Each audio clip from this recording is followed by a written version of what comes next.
자, 이번에는 청취 과정에 대해서 설명을 드리겠습니다. 네, 청취의 일반적 과정은 라크햄과 모간이 지적한 바와 같이 각 개인이 반응하고 청취하는 순서를 반복하는 것입니다. 여기서 이제 말하기, 청취하기, 말하기, 청취하기, 뭐 이렇게 반복적으로 이루어지는 그런 과정을 말하는 겁니다.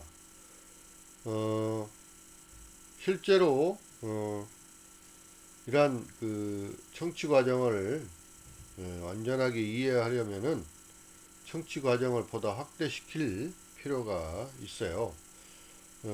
이런 그 모델은 청취 전문가들이 개발한 모델로서 청취 과정을 몇 가지의 그 타인의 메시지를 수용하고 이해하고 기억하고 평가하고 반응하는 하나의 단계로 설명을 할 수가 있습니다.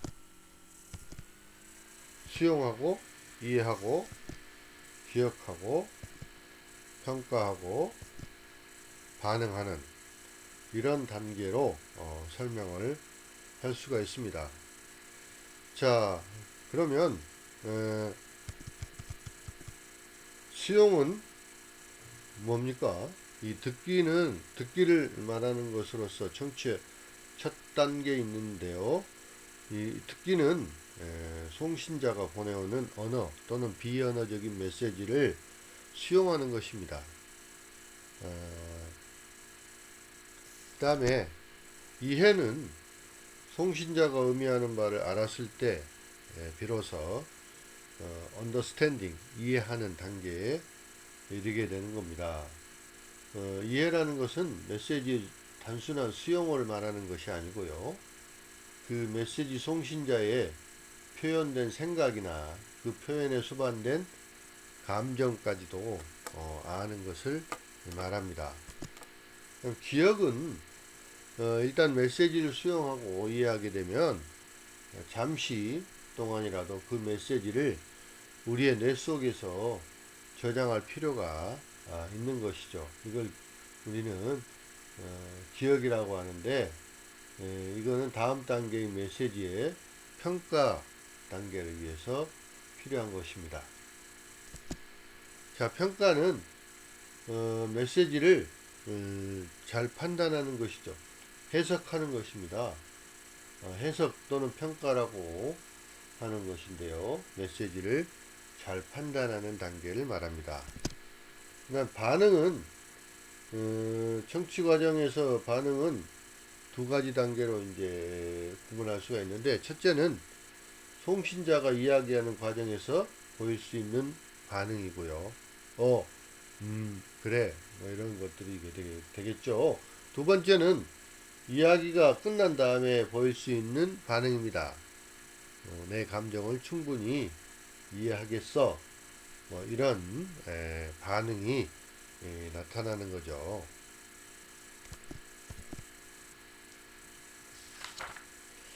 그 다음에 청취 과정에 영향을 미치는 요소를 살펴보겠습니다. 상대방이 보내는 언어나 또 비언어의 메시지를 청취하는 과정에서 세 가지 요소가 메시지 송신자가 보내고자 하는 원래 메시지를 왜곡하는데 많은 영향을 미칩니다. 이 세 가지 요소는 뭐냐면, 첫 번째는 정보의 감소, 두 번째는 합리화, 세 번째는 사건 순서의 변화가 되겠습니다. 먼저 첫 번째, 정보의 감소인데요. 기억력이 아주 좋은 일부 사람들을 제외하고 보통 사람들은 한정된 시간 내에 받아들일 수 있는 정보의 양이 제한이 되어 있습니다.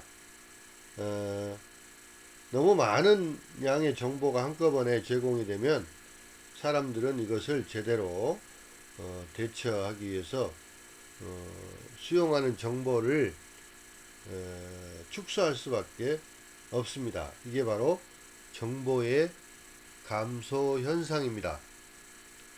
자, 이 과정에서 때때로 우리는 중요한 정보를 희생시키기도 합니다. 이러한 이유로 해서 청취자들은 자신에게 전달되는 중요한 정보들을 가능한 기억하려고 노력을 합니다. 자, 이러한 정보 감소를 대처하는 방안들이 몇 가지 있는데, 첫 번째는 녹음이 되겠죠.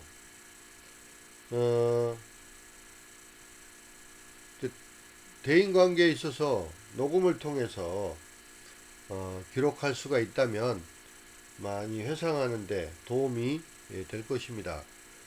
그런데 이런 방식은 항상 적절하다고 말할 수는 없습니다. 왜냐하면 대인관계에 있어서 녹음 행동이 상대방의 또 거부감을 일으킬 가능성이 높기 때문입니다. 녹음은 정보 감소를 막을 수 있는 가장 좋은 방법이라고 할 수 있겠지만, 가급적이면 지양해야 하고 상대방에게 또한 양해를 구해야 되는 그런 또 문제점이 있습니다. 두 번째, 필기입니다. 만약에 이제 상대방과의 커뮤니케이션 과정에서 주요한 그 요점들을 필기를 하면 중요한 정보들이 보존할 수 있는 그런 가능성이 매우 높습니다. 이것도 마찬가지로 상대방이 기분 나빠하거나 거부하지 않도록 미리 사전에 양해하는 것이 필요하고요. 또 청취와 필기를 동시에 하는 것보다도 번갈아 가면서 실행하는 것이 대화를 기억하는데 보다 더 효과적이라는 것을 알 수가 있습니다. 또 소집단 토의나 강의 수강 등의 상황에서 필기는 굉장히 유용한 방법이고요. 또 중요한 약속이라든지 전화번호 또는 상사의 지시, 윗사람의 지시 또는 중요한 부분의 기억 등을 제외하고는 이 대인 커뮤니케이션에서 필기는 적절한 아주 좋은 방법이라고 말할 수는 없습니다. 자, 그 다음에 기억 도움 기법이 있는데 여러 가지 이제 기법들이 활용이 되고 있어요. 첫 번째는 두문자어의 활용입니다. 두문자어의 활용은 이제 몇 개의 단어의 머리 글자만으로 구성되어 있는 것인데, 요즘 이제 젊은 세대에서는 이런 것들을 많이 사용을 하고 있는 것 같아요. 예를 들어 전교협이라는 것은 전국 교육자협회, 이런 머리 글자를 따서 하는 것들이고요. 그 다음에 두 번째는 동운어라고 하는데 비슷한 발음이 나는 단어를 말하는 것입니다. 이삿짐센터의 전화번호가 뭐 4242-2424 뭐 이런 것들이 소비자들의 기억을 쉽게 하기 위한 것들이고요. 그 다음에 세 번째는 상대방 이야기를 청취자가 자신의 마음속에 그림으로 그리는 형상화가 있습니다. 이런 것들이 많이 도움이 되는 겁니다. 예를 들어서 카운슬러는 상담자가 이야기하는 가정 환경과 그 관계를 실제로 그림으로 그리듯이 형상화하는 것이 좋습니다. 청취자의 사용 능력이나 그리고 의사소통되고 있는 메시지의 본질을 이해하는데 많은 도움이 된다고 말할 수 있습니다.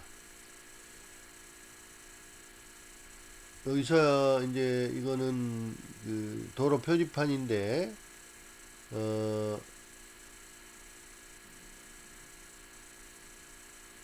포트 스미스 AR이라고 되어 있는 AR이 바로 이제 아칸사스라는 두 문자 앞에 이제 줄임말이 되겠죠.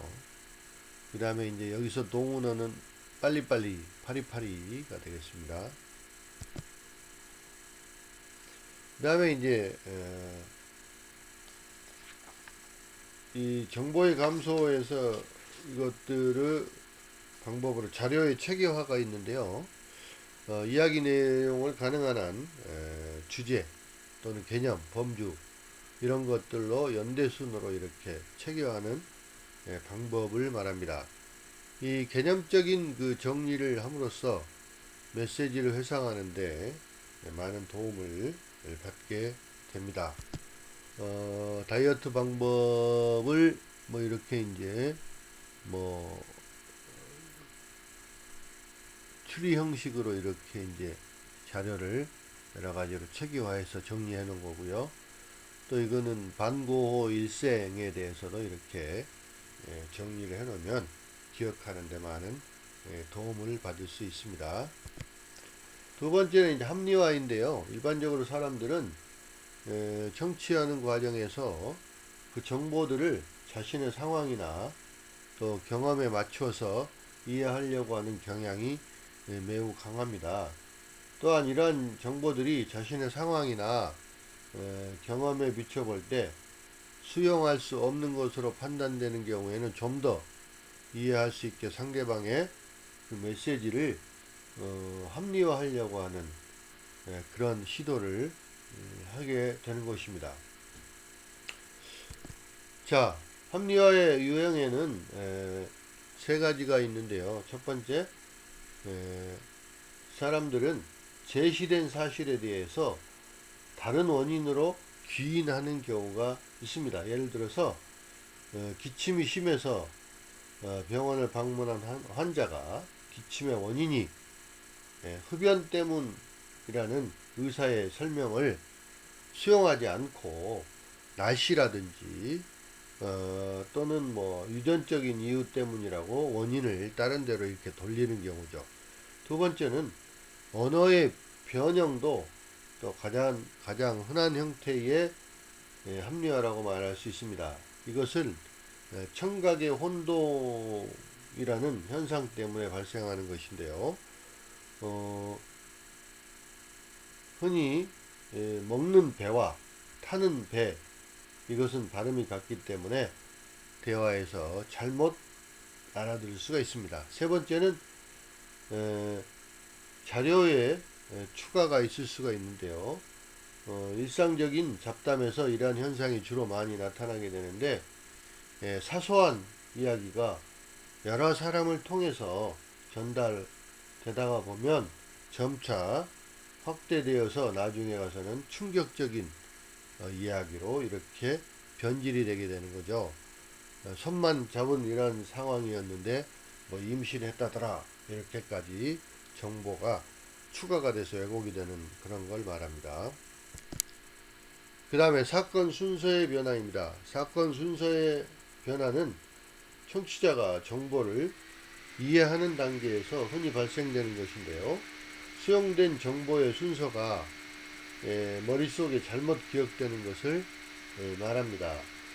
예를 들어 식후에 하루에 3번 두 알을 복용하십시오 라고 얘기를 했는데 식전 하루에 2번 3알씩 복용하십시오 라고 기억하는 그런 정보인식 순서에 오류가 나타날 수가 있습니다.